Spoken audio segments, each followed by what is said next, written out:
So welcome everybody here to the Martin Segal Theater Center at the Graduate Center CUNY. My name is Frank Hentschker and I'm running the Segal Theater Center. It's a great honor to have Marc Robinson with us tonight. It's the official launch also of the book. It's the first talk he's giving, and it's a very remarkable work. He worked over 10 years or almost 10 years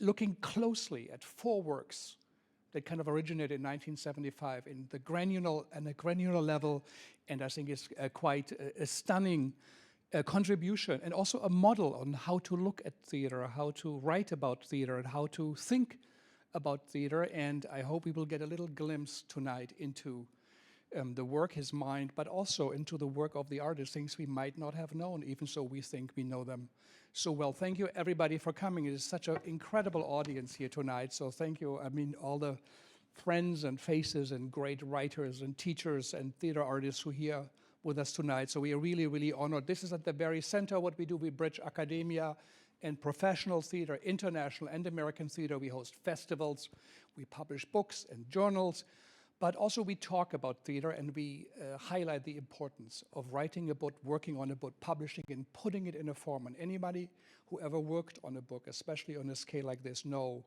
what that means. So first I would like to have a nice welcome for Marc. Again, thank you all for coming. If you have a cell phone, just check if it says, what does it say? Not ring, it says silent. Yeah, you just take a moment and have a look. So thank you very much. It shouldn't be longer than 45, 50 minutes. We will have some questions also from you. It's just a brilliant audience we have here. Then we have a little reception also here in the space. Again, thank you all for coming. And Marc, is the phone on? Thank you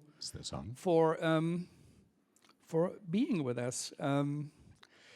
Well, it's such a great book, and each of the pieces you write about, I said it's like a 1,000-piece puzzle, but they're all moving and they're all connected. It's a stunning work. So in Adrienne Kennedy's sense, when she made that beautiful scrapbook, things that led me to my place, what led you to write this book? Thank you, and thank you all for coming. It's actually quite daunting and nervous-making to talk about this at all, but especially in front of this audience, which includes people who are part of the companies and collaborators with the artists that I talk about, and many of you I know have been on the scene and have also seen these performances and have spent even longer time with these artists than I have. So apologies in advance for all of the errors and mistakes of emphasis that I'll probably make. I mean, 2 real reasons led me to writing this book. One is sort of professional. The last book of my own that I wrote was a very long book, and it covered more than 200 years of American drama, and it covered many, many plays. And I thought for the book after that, I would take 1 year and 5 pieces and 1 city, New York, and in fact, really 1 part of New York, downtown New York, and do a kind of deep dive into those works. Many of those works I had seen on their, or a number of those works I had seen on their first revival in 1984 or 85. Adrienne Kennedy's plays I had read in college, and Rumstick Road I could not have seen live, but I was deeply moved by the then very grainy and inadequate video that was at the New York Public Library for the Performing Arts. And in all of those cases, I was very haunted by those pieces, and I just wanted to just spend more time with them. And the best way to spend time with them for me was just to write about them, and write about them at what turned out to be great length. And as you said, it took 10 years, so what I thought was going to be a short book ended up and a short book that I could write very quickly ended up being a kind of longish book and took too long to finish. So that's the professional reason, and then the personal reason, and it's actually kind of a sentimental reason, and it's a deeper kind of sentimentality, I think, than the sentiment I just described, was, well, two instances. In 1976, my grandfather, who lived in New York and was a great theater goer, brought me to a piece I only briefly mention in this book, which was Richard Foreman's Threepenny Opera at Lincoln Center, which has, since that production, has taken on a kind of legendary status because it's the, as far as I know, the only one of Richard's pieces that was not videotaped. So there are little clips of the rehearsals of that piece that you can see online, but everything else about it has kind of frittered away. So it lives in the kind of, it lives in legend, and it lives in the kind of oral histories that people who were there can share with one another. You know, I was 13, maybe 14 at the time when I saw it, so I remember the strings, I remember the light, I remember the double-jointed dancer who kind of presided over it. I remember the big holes in the stage floor, but something of that kind of stuck because I've remained, or it's a production that's remained with me in one way or the other. Much more significantly was that I moved to New York in 1984, right after graduating from college, and thanks to the paper edition of the Village Voice, which you paid money for, and you mostly bought it because it had the best apartment listings. I found my first apartment, which was a sublet of a loft owned by a member of Meredith Monk's company, Steve Chlorfine. And while I was subletting his apartment that summer, I rooted through all of his stuff, and I found the cassettes of Meredith's music, and I had never heard her music before. I don't think I had known who she was, but immediately fell under the spell of the music you've been hearing, actually, as you came in tonight. And through Steve, I got to know a couple of other members of the house, Meredith's company, and that was the summer before she was preparing the La Mama revival of Quarry, which I saw that year. And in 1984, I saw the revival of Einstein on the Beach. Both of those theater experiences, to this day, are the most important ones that I've had. So seeing them at age 22 or 23, new to New York, I felt, I'm on the edge of this extraordinary culture, but also this extraordinary community. That, just what was going on in the lobbies of a Meredith Monk performance was fascinating to me. Everyone seemed to know each other. It was a kind of reunion for many people who had worked with Meredith in the past, and there was a similar but very different kind of vibe in the lobbies at the performing garage, or the sidewalk of the performing garage, and really, just always wanting to no longer just have pressed my face up against the window, but really try to get inside these communities. And again, for me, the best way to get inside the communities was to write about the work that I was seeing.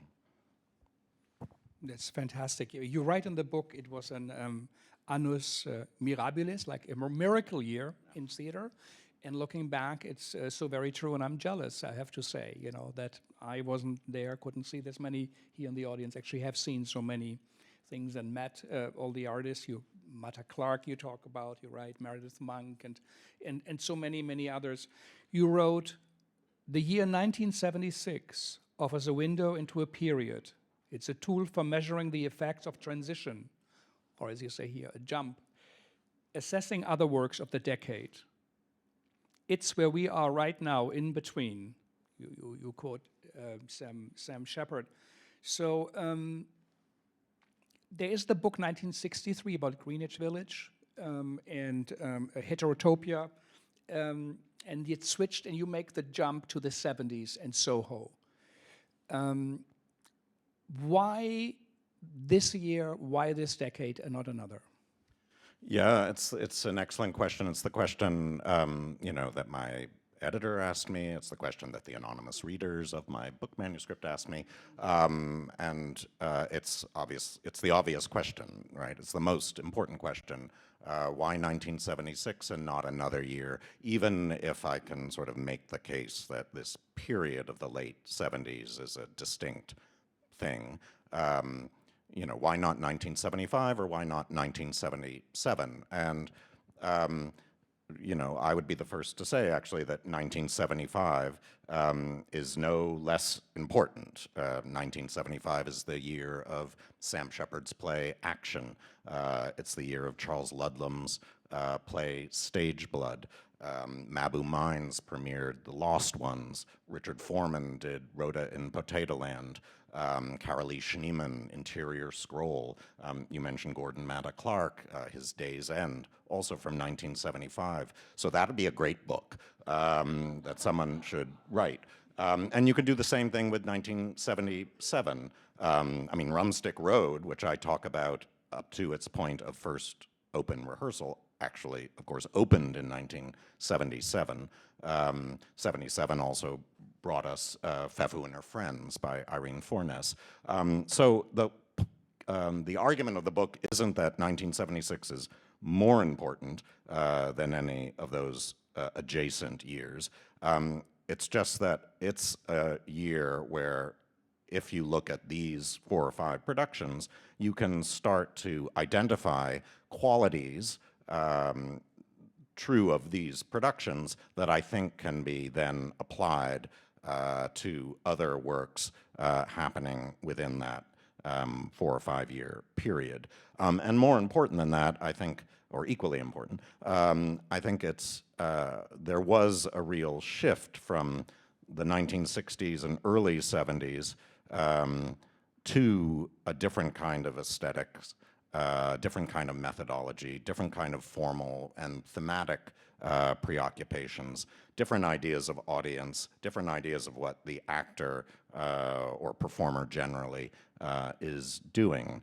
You know, if the 60s, to radically oversimplify, is about a certain kind of naturalness or spontaneity or intimacy or rawness or directness, all of those qualities are kind of inverted or set aside by the time you get to the mid to late 70s. More distance, more indirection, more opacity or neutrality, but nonetheless, no diminishment, I feel, in emotional complexity or psychological richness. It just comes at psychology and comes at emotion with a different set of sort of theatrical instruments. Yeah. Oh, and I should say, you mentioned Sally Baines's book, Greenwich Village, 1963. She really is the model for this book. My book, not just her book on Greenwich Village in '63, but she had given actually a talk on Soho on 1976, actually, and I believe it was going to be the seed of a much larger project for her that, you know, tragically she was not able to complete. It's quite, as you say, a time of legends, a time of mystique around it. You also have a different spin of it. You call it a time of shattered people, a quote. The in-between years, the New York City in the ruins, in the rubbles. You quote Schachner, who said there was the crease phenomena, areas of instabilities, disturbance, potential radical changes to the social topography, but artists were living off the leavings, almost like cockroaches. Tell a little bit about that assessment of that time. Yeah, So I think, you know, one can look at these productions and these artists purely in formal terms, and one's context or one's frame of reference for them can be solely what was going on in the theater world or just the kind of vanguard art world generally. But those pieces and those artists were not working in a vacuum. They were in a very specific landscape, New York City, at a very specific historical and political moment. And I think that what we see happening in these pieces actually, again, not directly, but reflects that kind of transitional moment historically. So 1976, of course, is just after the end of the Vietnam War, a couple of years after Watergate, and yet before Reagan's election and the new conservatism ascendancy, and before the AIDS epidemic.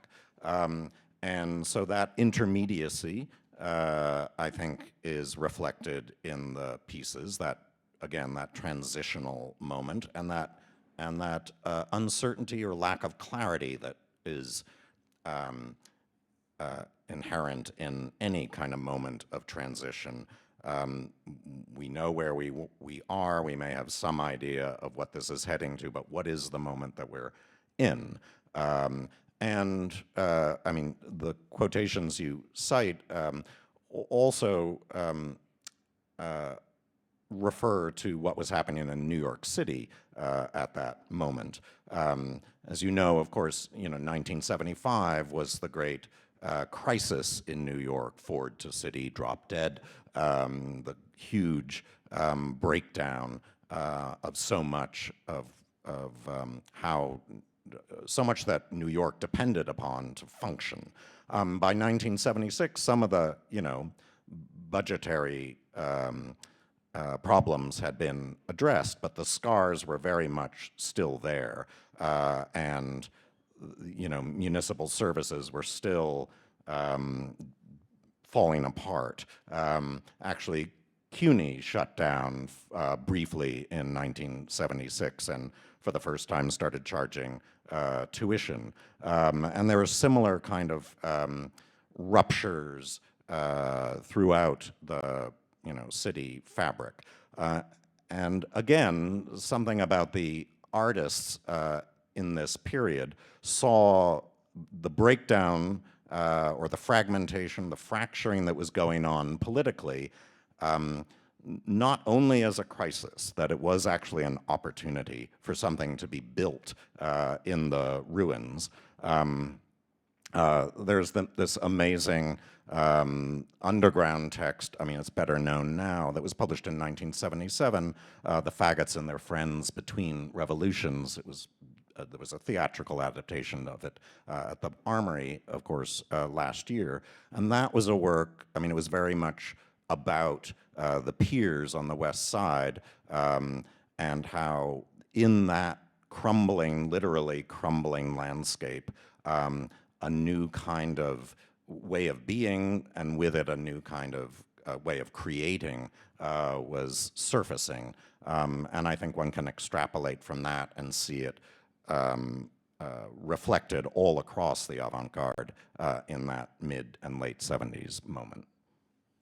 Yeah, I mean, it's that incredible time also of the oil crisis, the Black Power, gay liberation, women's movement. Tom Wolfe, as you quote, said this is the me generation was born, the age of narcissism, as Dorkbin said.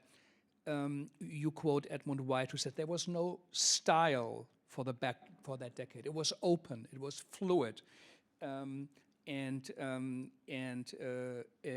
You focus in your book, which I think is so interesting, on, you quote Bonnie Maranka was also here, you say actually her study of the theater of images is the most influential study of experimental theater of that time, and I think that is so true. You focus on, and also we are looking at it, on images, on photography, on a change. On one hand, and you say that it's an impatience with the linear form, you know, and between what you call romantic folk, populism, and abstraction. Yeah, this, and a movement towards the unstable, towards the crumbling, towards not sure what it means, the in-between.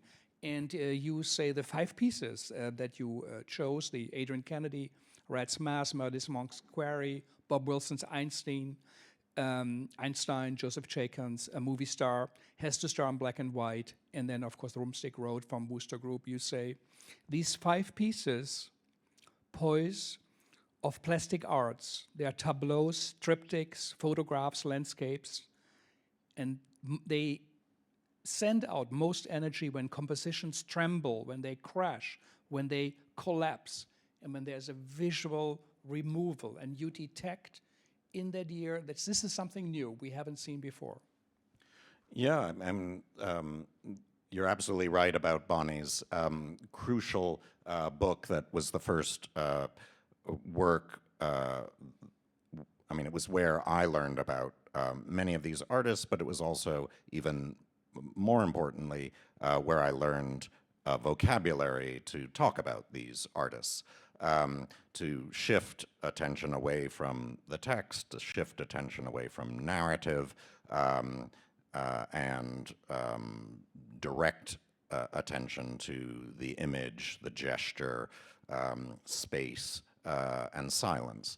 And I thought there was perhaps room for a continuation of that narrative that Bonnie began in Theater of Images, with a discussion of actually what is happening to the images in these works.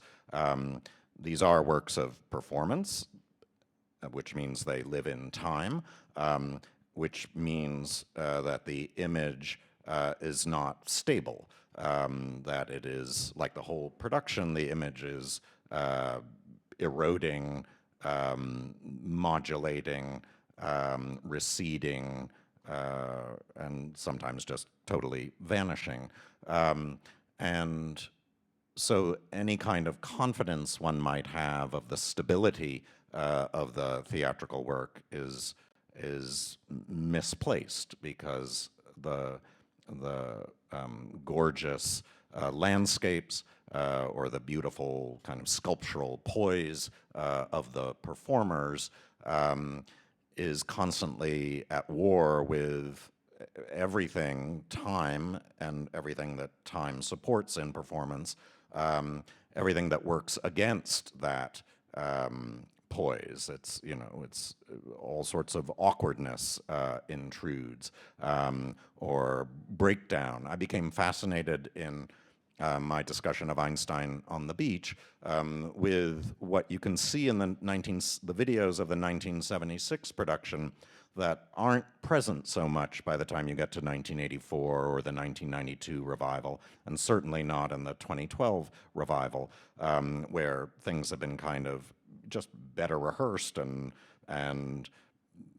more you know, expensively designed. In 1976, there were mistakes all over the place. You know, a curtain got stuck, or a dancer, after spinning around in Andrew DeGroat's choreography, kind of lost her balance, and you could see her getting dizzy and woozy, or the performer who was standing on one leg holding the conch shell in Einstein on the Beach actually also was about to tip over. And for me, those weren't, you know, fatal errors. Those were actually errors that confirmed that the work was actually quite rich in humanity, was not actually this distant, impenetrable facade.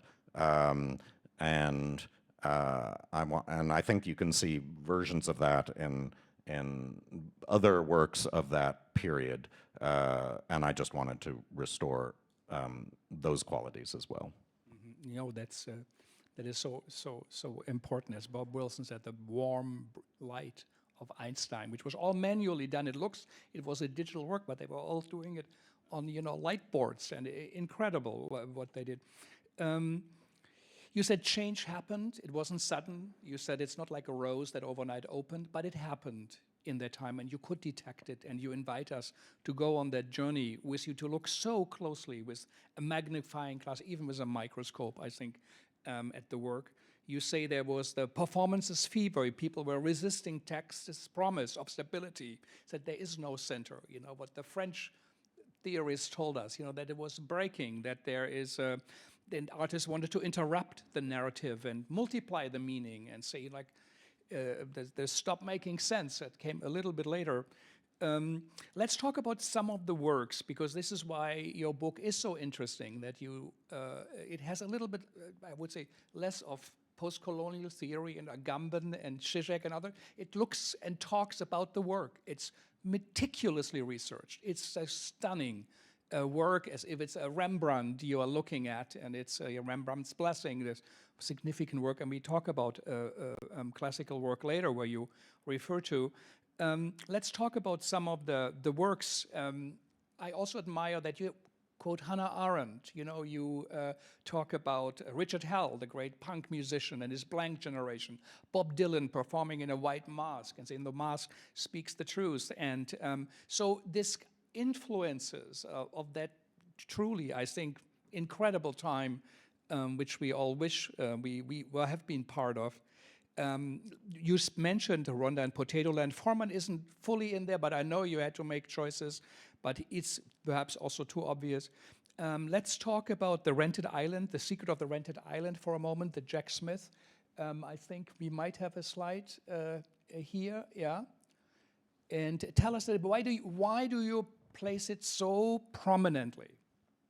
Yeah, I mean, well, I'm not sure it's so prominent, and it's only not more prominent because I couldn't see it, and there's no video of it, and there are a lot of slides of it, and there's a text of it, and I was given an audio recording of it.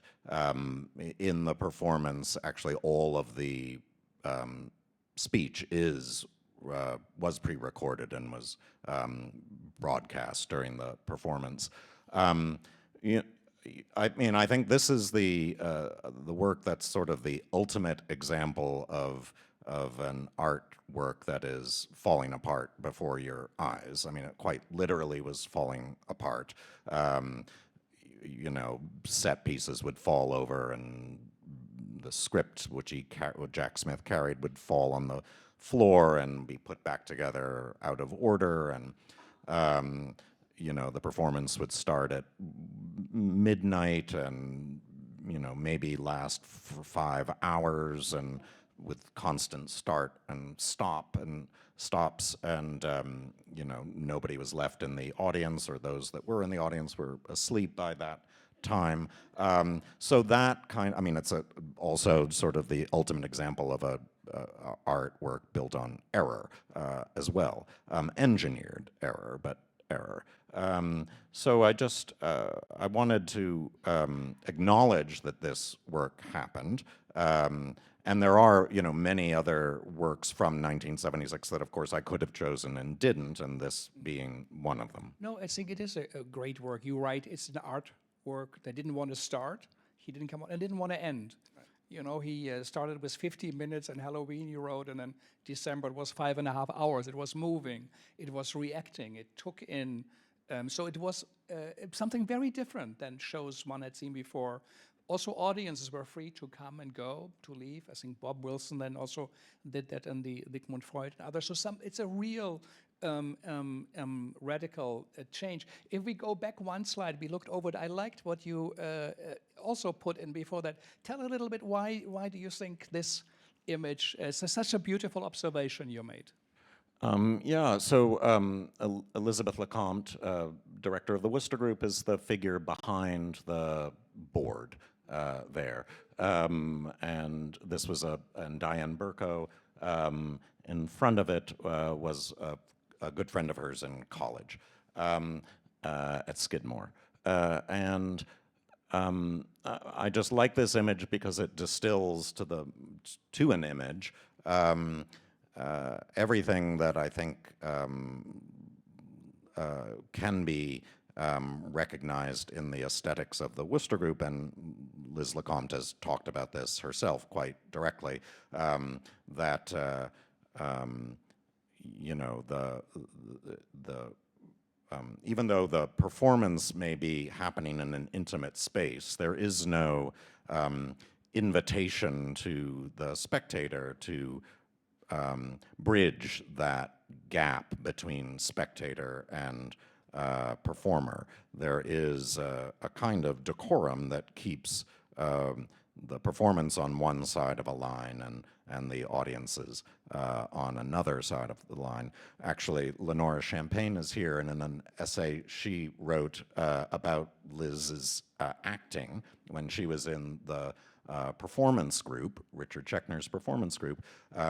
The only time, and forgive me if I get this wrong, but the only time she liked performing was when she was behind plexiglass on stage. And here is even better than plexiglass. So she's behind the art. You know she's there, but she's behind it. But you see the work, even in her highly personal work she put together. You talk about Mabou Mines, and they are so great. Their Beckett work with David Variloff, but you place focus on the company I should know about, but I didn't fully, and it was such a discovery. Scott Burton, Pair Behavior Tableau. Tell a little bit about this work and what you see in it. Yeah, so this is a still of a performance that actually I saw a bit on video, but almost everything I know about, and I never saw his works live. He was for the first part of his career he made performances, and for the second part of his career he made sculptures and kind of furniture, and he died too young of AIDS. Everything I really know about Scott Burton I know from David Getsy's recent book called Queer Behavior, and I should also acknowledge everything I know about Jack Smith I know from Jay Hoberman's work and Stefan Breck's very detailed descriptions of the performances that he witnessed. Scott Burton is actually a kind of, you know, you can see a lot of Wilsonian techniques in the stillness and silence of Burton's performances and the slowness of the actors moving. These are really studies of different kinds of intimacy, different kinds of distance.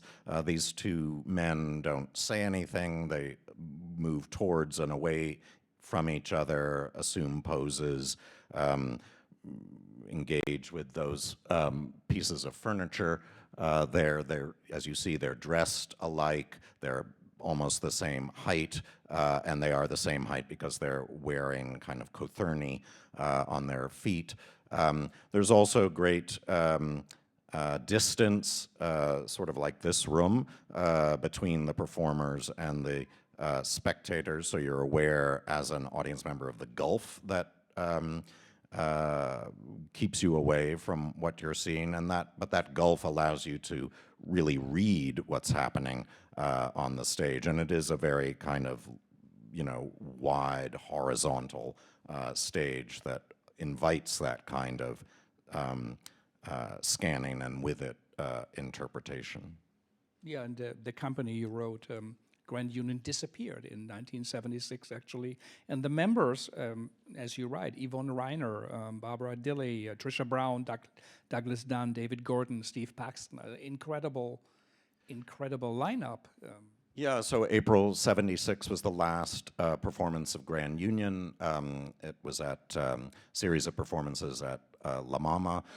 Those have been preserved on videotape as well. And Grand Union was actually very much the opposite of everything I've been talking about. It was as many of you know, of course, performances that were fully improvised, and thus no single performance was the same as any other. No set length for those performances. Anything could change at a moment given the impulses of a given member of the company. But it too, I mean, those performances as well were also kind of studies of intimacy and distance and proximity, and again, one could see the playing out of different relationships in the dance, which was accompanied by text and kind of sometimes little skits or speeches as well. But, you know, so again, I think the importance of Grand Union is in the kind of narrative of my book, is that its body of work actually contests or checks my desire to generalize too broadly about what the period was all about. And also, it's also why I talk about a number of plays in the introduction that I don't go into great depth in the book, because I mean, it's the year of Entasaki Shange's For Colored Girls. David Mamet's American Buffalo is running that year in New York, and aspects of those plays don't easily connect to the works that, but I do feature. Mm. Yeah, you also write that in 1976, the Whitney had evenings for performances, was the introduction of performance. Photography was first time included in an exhibition of the Biennale. You talk about Jeff Weiss, the Two Dykes, is the nervous breakdown theater in contrast, which was a funny quote, I thought, to the fascism of Wilson and Foreman. And so it was incredible that time that what happened. But then you go into detail of Caroline Schneemann and up to and including her limits. I think we have a slide here. Tell a little bit about her work. Yeah, so I mean, many people listening know as much or probably more about her work than I do, but as you can see here, I mean, that's Caroline Schneemann from that kind of sling, and she uses her whole body and the whole space, actually, her whole body as a drawing instrument and the whole space as a canvas. And, you know, again, I think it initially may seem like it's a continuation of some 1960s ideas about the body or about the nature of the performer or the relationship of the performer to the spectator. But this is a performance that also very much controls and kind of defuses any kind of voyeuristic claims that a spectator might make, any kind of assumptions of the agency of that performer. And Caroline Schneemann, in fact, insisted that she retained total agency, even though she was, you know, seemingly less in possession of her own power as a performer by virtue of being suspended from the ceiling. She controls every aspect of that performance, she insisted. Yeah, so she said her body is actually free and not restrained, or it's not some fantasy. What is interesting, and you must have researched this, is the short presentations of these artworks, which we now look at so many years later, 50 years later, 60 years later. Caroline Schneemann was presented, this one up to and including her limits, 2 times. Einstein on the Beach in New York, 2 times. Movie Star Has to Star in Black and White, 8 times. Rumstick wrote 1 performance as a rehearsal at the time. A Rat's Mask, 11 times. Quarry, 15 times. Of course, they were later on performed more, or they were reenacted, but I think which is the great Broadway musical at the time. It's 1976 was Chorus Line. Chorus Line 6,000 times, right? It was performed. So you also see the gaps between, you know, the jumps of this also crazy city that all holds that together in one place. I mean, I think what even though it's true that, you know, in 1976 these performances had minuscule runs, of course that was just, you know, one iteration of the life of those works, not just because they were revived in future years, but you know, in the months and years leading up to those New York performances, they had other performances in Europe or elsewhere. But I think what's important about this work is also, these works, is how they expand the frame of how we define a work. That it's actually impossible to talk about these pieces as just enclosed by the moment of their appearance. Actually, up to and including her limits, when it was being done in Berkeley, Schneemann wanted to have exhibited alongside, you know, in an adjacent room, I believe,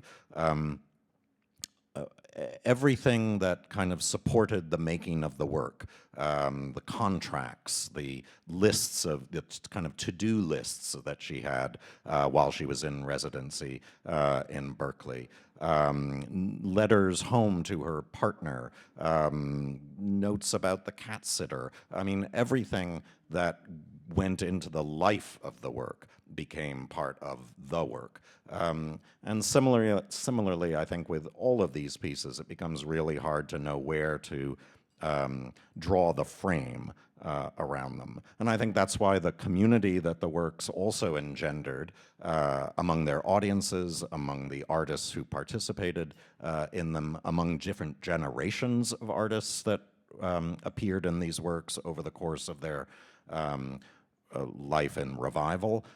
All of that, I think, is very much part of, or needs to be part of how we think about the piece itself. You know, Meredith Monk's work, I mean, she has spoken about how she wants to kind of bring to life not just the stage where the performers are performing, but the entire architecture of the performance, you know, the lobbies, the other spaces in a performing a site of performance. And in some of her early works where, you know, you moved from place to place over a number of weeks in some cases, all of that kind of took in the whole city and then ultimately took in the life of the performer, of the audience member who was making a commitment to living with that work over a stretch of time.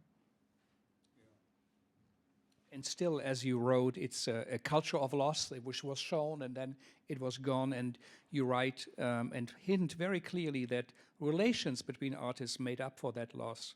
House by Meredith Monk was a group, the performance group, Wilson's School of Birds. Performance artists performed in each other's work very regularly, their children, their family members, and that the history, like in 1963, of the performances were also a history of the buildings, the intimate history of performance. And Laurie Anderson said, the important thing was I could just walk to the kitchen from where she lived. So it's also very different. It sounds like such a different time, like a Solaris space station in a way, and yet it's not so long. We had the Living Theater, the Judson Church, Wilson's 147 Spring Street, the Neo-Rican Poets Cafe came up, Mabu Mines, St. Mark's, Gordon Mother Clark in 112 Green Street. So, and I think these artists recorded, I think, the vibrations, the energy of the time, like the painters in the 20s and 30s in Paris or whatever, in the oil perhaps, got something more in there than just the colors from the tube. They created something that vibrated, but it's no longer fixed. It's changing. What I took from your book, and it was so fantastic to read, and especially about the 4 different artworks. We can't really go into it. as much. We will talk a little bit, but the research, the work, the attention to detail, the love for that work, and also the respect and the thoughtfulness of the artwork itself really shines through. You say Susan Sontag's On Photography came out just 1 or 2 years before Roland Barthes' Image, Music, Text. And I think what was a discovery, but for me, reading your book, the significance of the image of a photography as a start for a work of art that is the opposite, that's not stable, and is actually in contrast. So tell a little bit, was that something you discovered, or was that your plan right away? No, it wasn't the plan right away, but I think, all of these works and the artists who made them are in very different ways fascinated by photography. And you're right, it was, the mid-70s was a kind of moment for photography in the culture. I mean, obviously, serious art photography had been going on and valued for a while, but at the mid-1970s, it was suddenly, from many different quarters, engaged with at a different level. October magazine in 1978 dedicated a whole issue to photography, and 1976 Art Forum dedicated a whole issue to photography.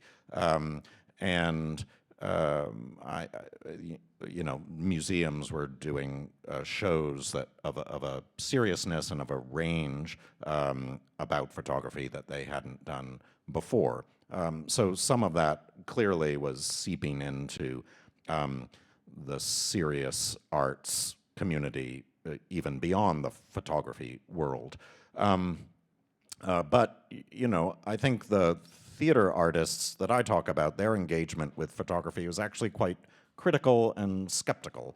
I mean, Rumstick Road is probably the best example of this, where, throughout the piece there are slides projected, and the slides are just one set of artifacts in a work that's really about the archive, generally an archive of Spalding Gray's family history that includes family snapshots, but also letters and recordings and other documents. But in every case, the photograph or the letter that's supposed to be a way to disclose things or preserve aspects of experience, again, shows itself to be either mute or withholding, or simply impenetrable, like that board that Liz LeCompte was standing behind. A kind of a durable surface, actually, not a surface that one can sort of dream or think one's way into, and thus learn more about the family members that are depicted there. And, I mean, a figure we haven't talked much about, Adrienne Kennedy, is perhaps of the 4 or 5 people I talk about, even the most kind of engaged with photographs. Let's maybe jump. So now we come to the 4 pieces you're right about, and now let's go to the Adrienne Kennedy piece. And here, just to say, instead of the photograph, she's also a master of the idea of the collage. I think Jacques Rancière said the great invention of the 20th century by artists was the collage. Film artists of the Soviet Union who cut workers at, in their factories next to dancers and airplanes, and then farmers, unthinkable at the time, in Rauschenberg's work and all of it. And so she starts from collage and photography, and you see the closeness of the New York art scene of that time to the contemporary visual art. So talk a little bit, what are we looking at here? Yeah, well, I mean, you're right about Adrienne generally. I mean, she sees no distinction between her work of scrapbook making, collage making here, and writing. For her, it's all one project. And this is a page from the manuscript of her play Cities in Bezique that lives at the New York public library for the performing arts. One of the reasons my own book took so long is I took 2 years off to do an edition of Adrienne Kennedy's plays. And one of the main reasons I wanted to do the book was the American Library, right? Yeah, yeah. was discovering this, this play.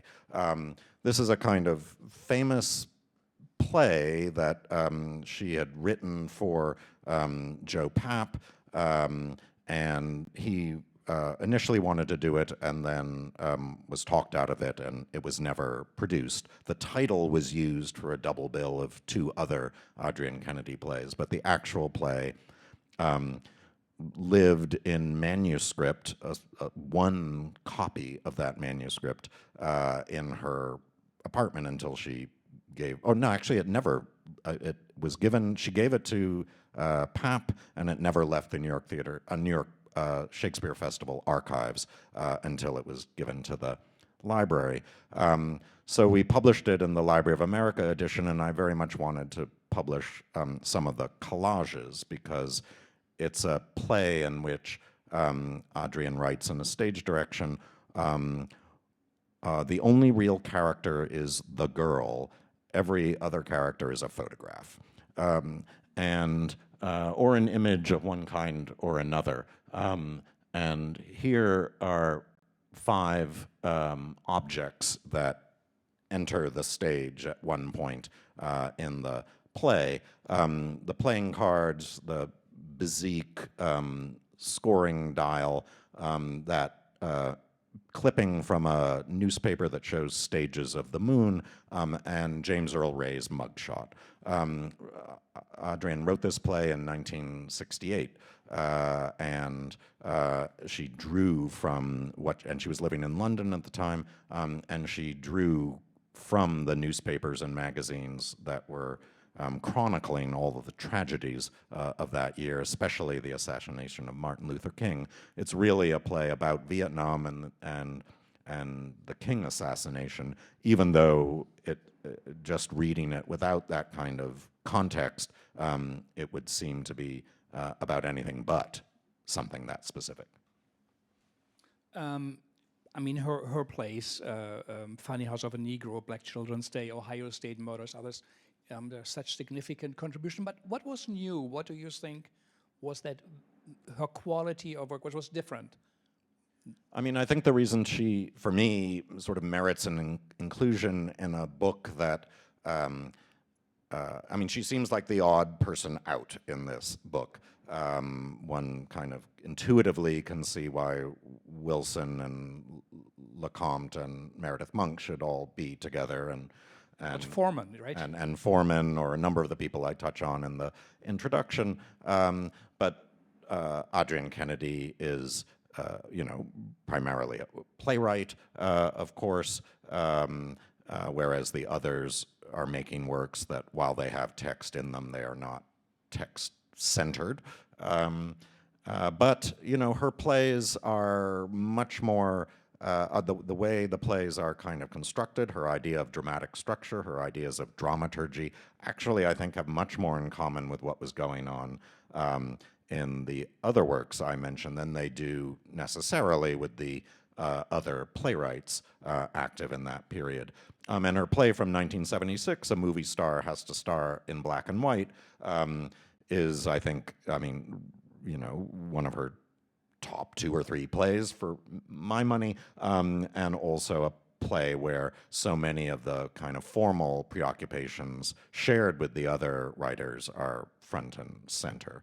And it itself is a work of I mean, it's the work where Adrienne's movie star scrapbook kind of comes to life. It's a play about the hold that the image has on the enthralled, but ultimately always disappointed spectator. Yeah, and you invite us to see her work, her images. You quote Kaya Silverman as images in Kennedy's connection as labile, as liquid, part of a stream or a flow. You know, so kind of a consciousness that also changes constantly, the evening. So that is something that is different. and in opposition to the stability, the narrative, the linear.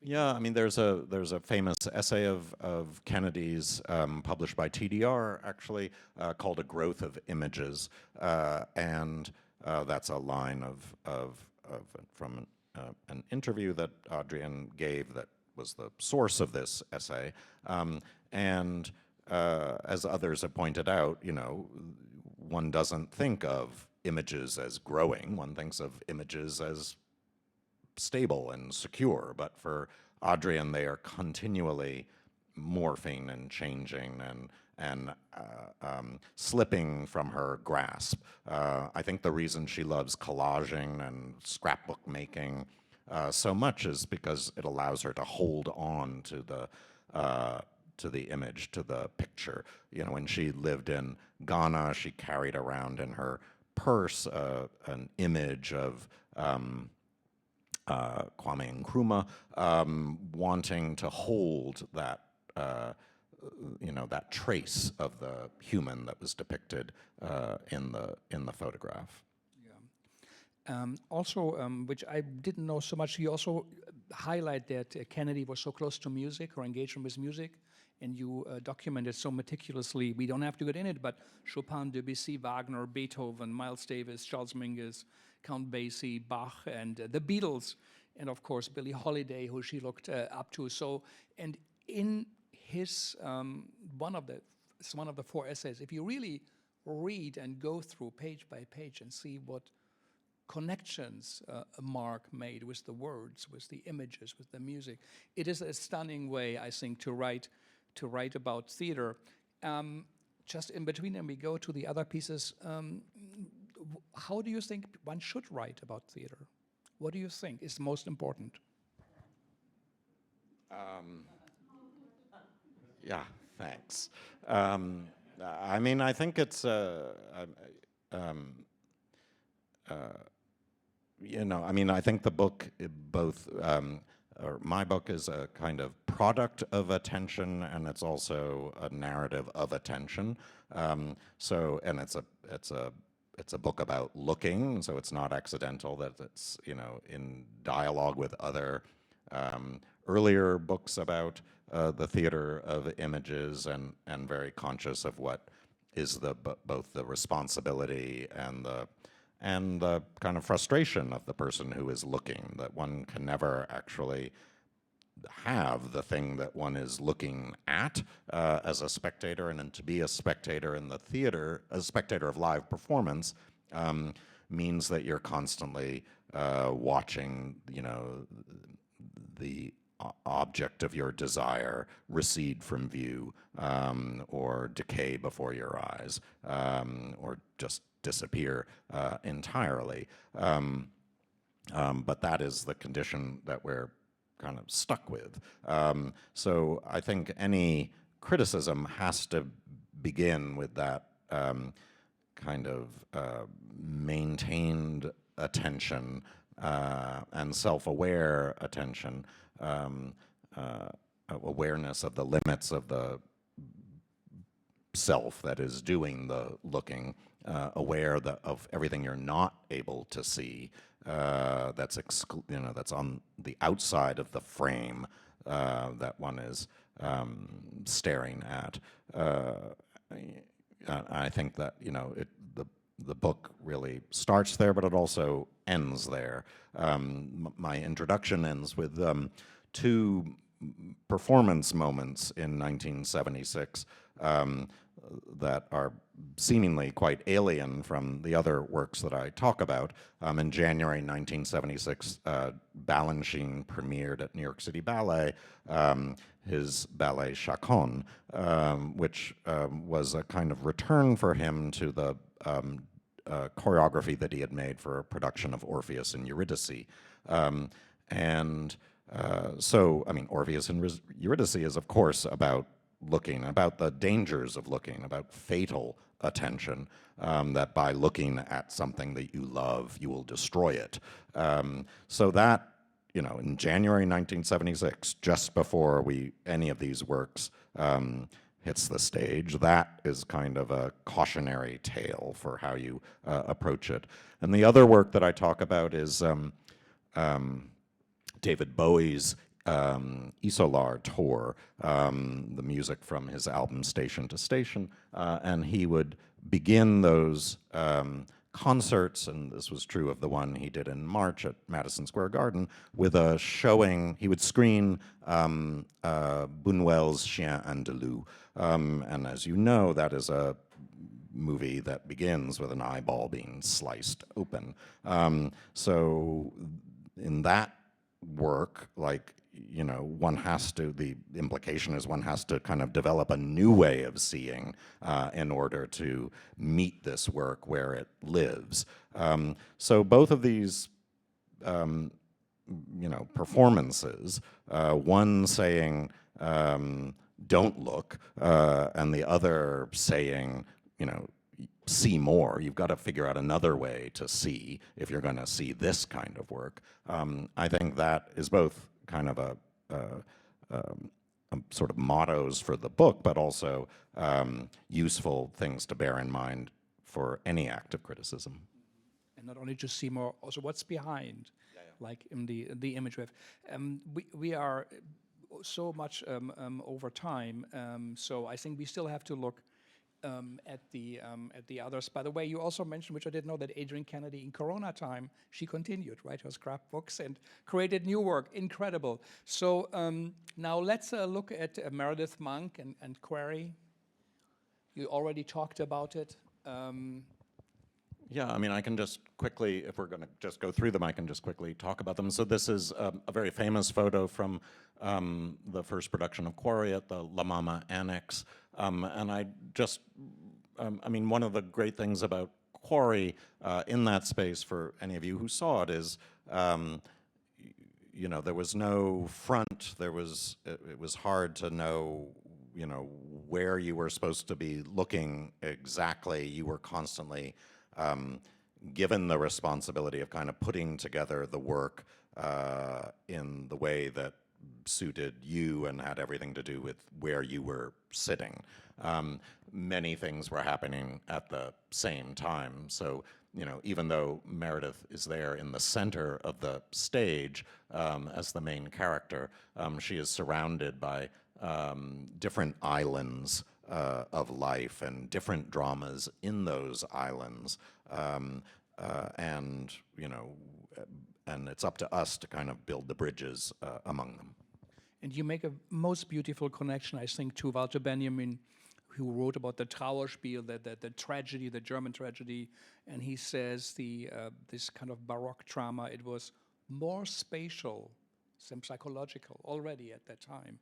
And what you see in her work is the same. So you say it's emphasizing the exterior world, these are your words, its ruins, discarded objects, and ways of traveling through them more than the interior world of feeling. So I think, and here you see her drawing of a performance. I think Bonnie Moranca will also put out a book on performance drawings and the significance, you know, of that for New York artists, American artists. Yeah, I'm sorry. Yeah, no, I don't have much to add to that. I think this is just, you know, makes more literal and explicit that Quarry is also about, you know, different patterns of moving here.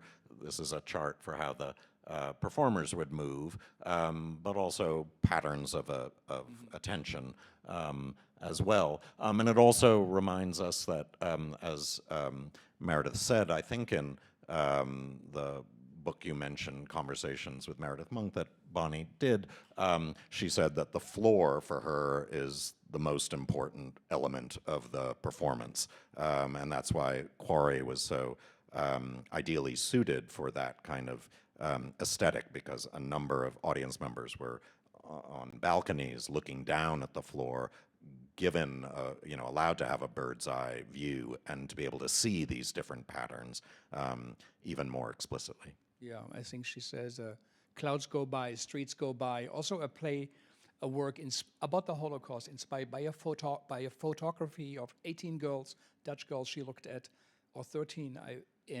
So it's the very origin of this work also is a photograph, right? I mean, I think I wanted to, both in this case and in Einstein, actually, is to, remind us that these are works about something. I mean, with Einstein, many people have said, you can't possibly interpret it. It's just about dreams. Don't try to do too much with it, and I think you actually can with it. You can interpret it. And it's important with Quarry just to remember that it's a Holocaust opera. It's very much actually about one's distance from the Holocaust. Meredith has talked about, growing up in the United States, being shaped by that history, but being at considerable geographical and historical remove from it. So it's a piece about kind of, again, trying to devise a relationship to something that is, in every instance, unthinkable, unseeable as well. And the piece ends with her character looking at a Life magazine coffee table book of photographs from World War II, pointing to each of the photographs as another performer turns the pages, and singing a kind of threnody or a wailing sound that breaks down over the course of the singing, and ultimately all she's able to do is point at the photograph. That, there's no understanding, there's no grasping it, one can only point. Yeah, and what do images serve? I think Brecht's famous quotation, what does a photography of the Ford Motor Company headquarters say about them? Nothing, Even so, it's the physical representation. Let's go to the Einstein. Let's go over. Also here in the essay you talk, go to the drawing back, have a look a little bit. This is starting from a drawing, but in your essay you also talk the very beginning of the photos of Jerome Robbins' hand photographs. Talk a bit about the drawings and the photography again, and your. Yeah, so there's a collection of materials related to Wilson that's in the Columbia University manuscript and rare book library, and in one of the folders there are some Xeroxes of a man's hand that has just clearly been placed on the glass of the Xerox machine and Xeroxed. There's about 15 of these pictures doing different gestures. And it turns out that those hands belong to Jerome Robbins. You discovered that.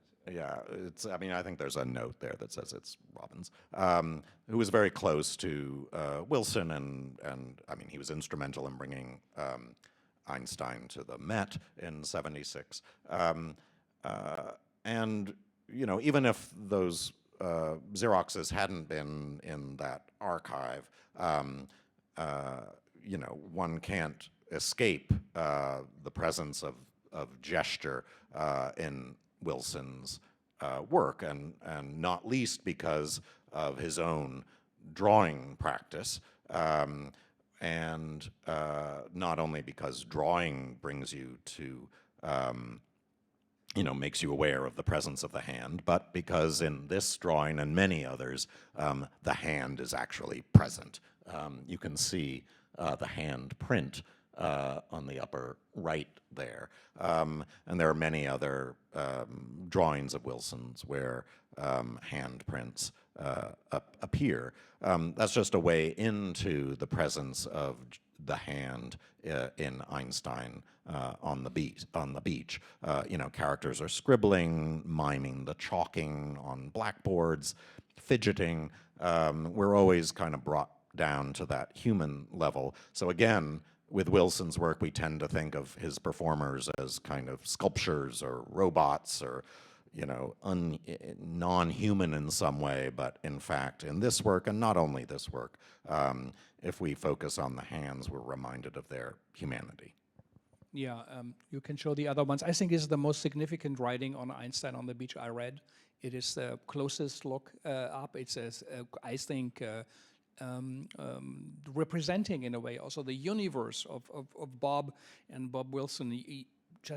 You discuss Merleau-Ponty, Henri Matisse, Leonardo da Vinci, Jean-Luc Nancy, historian Meyer Shapiro, Lambert Beatty, Marcel Proust, Stieglitz, Richard Sennett, and this is most probably only 10% of the name, the context. You see his work and especially the Einstein. So it's really, and there's, I think, a most inspiring look and close-up look with the glasses, and also in quietness at the work of Wilson and Einstein. And there's so much more, but let's go to Rumstick Road, which is the last. Here we already talked about it a little bit. Also, in a way, it's not one of the central works as we think. You know, David Safran's book, of course, is out there, and he, on his book, you took this piece, the Rumstick Road, which we once showed also, I think the film version once that came out at our film festival. So tell us a bit, why do you think Rumstick Road stands for that time, for that decade, for that year? What changes does it carry inside it and, as you say, behind it? I mean, I don't know if it stands any more for the period than any other work, but it is sort of the least accessible for us now.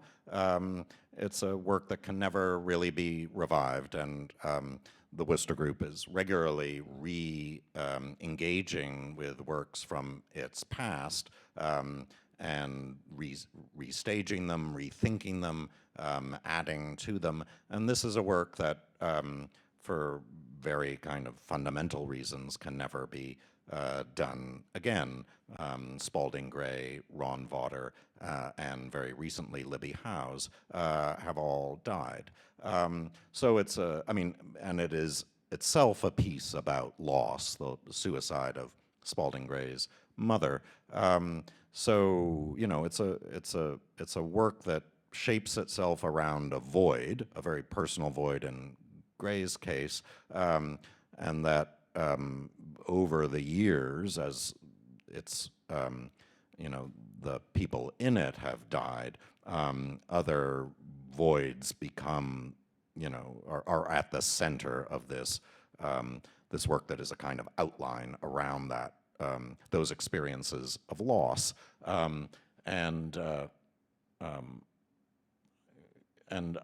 So I think it's, as I said earlier about sort of photos and documents and archives, it's about the attempt to compensate for that loss, understand something that is impossible to understand, why someone commits suicide, bridge that distance, and this is true, of course, of Meredith, Monk, and Quarry and the experience of the Holocaust, but ultimately having to reconcile oneself to the fact that one is on this side of the big piece of plywood that's blocking you from seeing the person you want to see, as in the LeCompte photograph. Yeah, in a way, the most personal act one could do, taking one's own life, you know, when you place it into that kind of interior generation time, the discovery of the inner in one way. Meanwhile, Quarry was about Holocaust. Wilson was about the industrial age, the train. In the transition, the jump to space age, and the jump actually to the digital world, I would add that's what he foresaw. He also writes, Spalding Gray came to Rumstick Road from photography. Through Rumstick Road, LeCompte and Gray themselves seemed to seek cathartic, or at least convincing meaning from discrete images. So again, your idea that the images, with resistance to it and opposing it still, you know, were at the very, very center of creation. Let's look at, is there one more?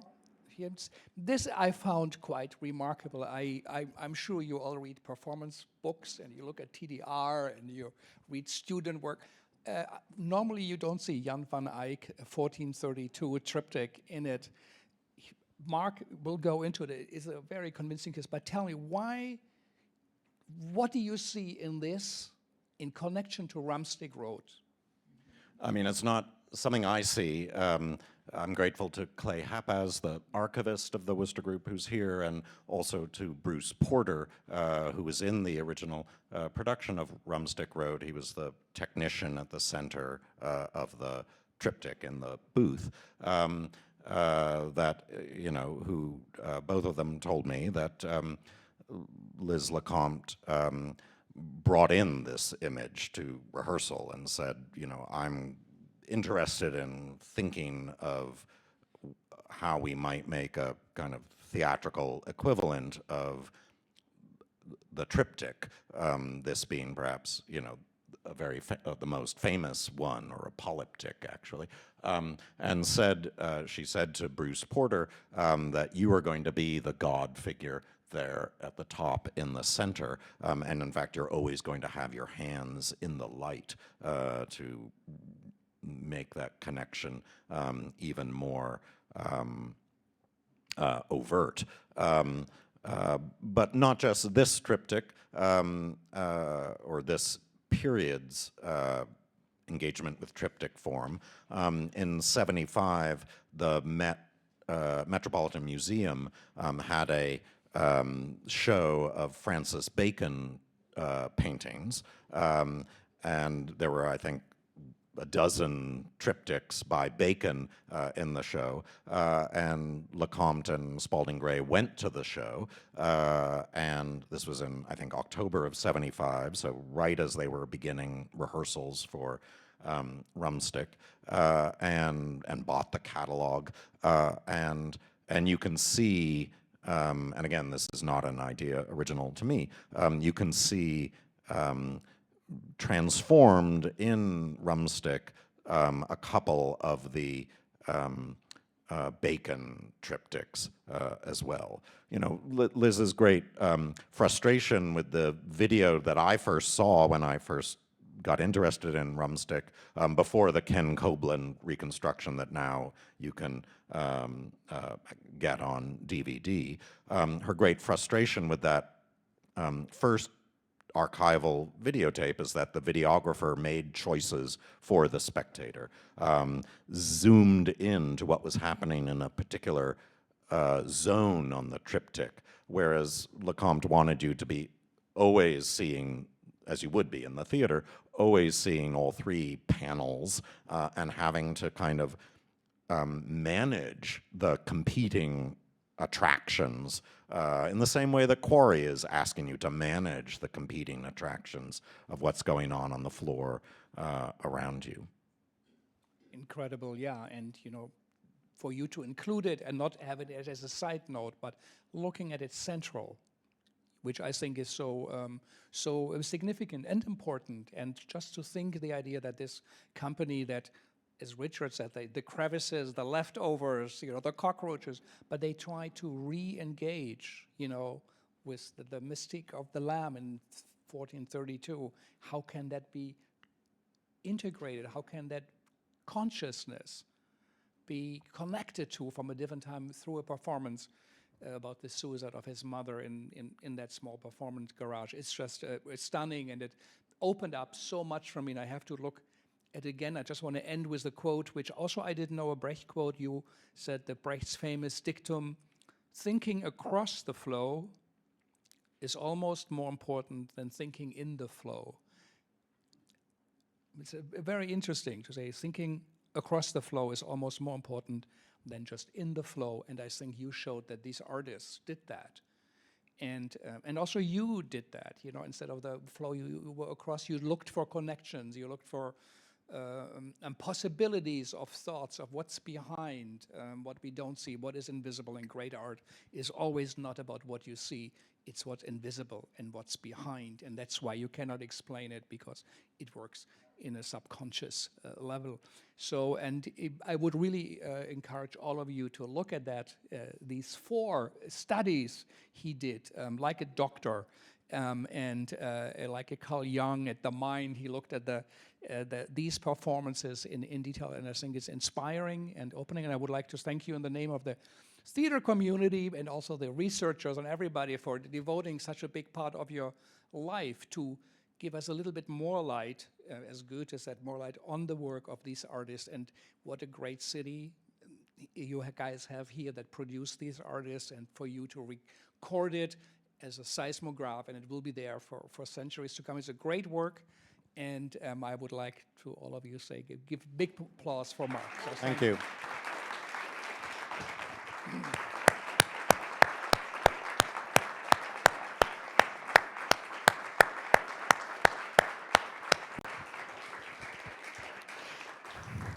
And we have 5 books here. Unfortunately, I have to say, they are already reduced. They are $100. They are, I think, $150 normally or something, but Marc has some here. But join us for a glass of wine and some cookies and some of Meredith's music. And thank you all for taking your time to come out here. I think we are a bit over time. Or should we take a couple of questions? Yeah, do we still have the energy in the room? Okay, 3 questions. Yeah, Nikki. This is really a comment, but thank you, Marc Robinson. What you have accomplished is monumental, and you've just reflected and refracted back to me my own young adulthood, seeing most, at least these 4 that you've highlighted here. It's just, and I'm, how do we remember? What do we remember? What do we see when we look? And what do we hear? Thank you so much. I'll talk to you later.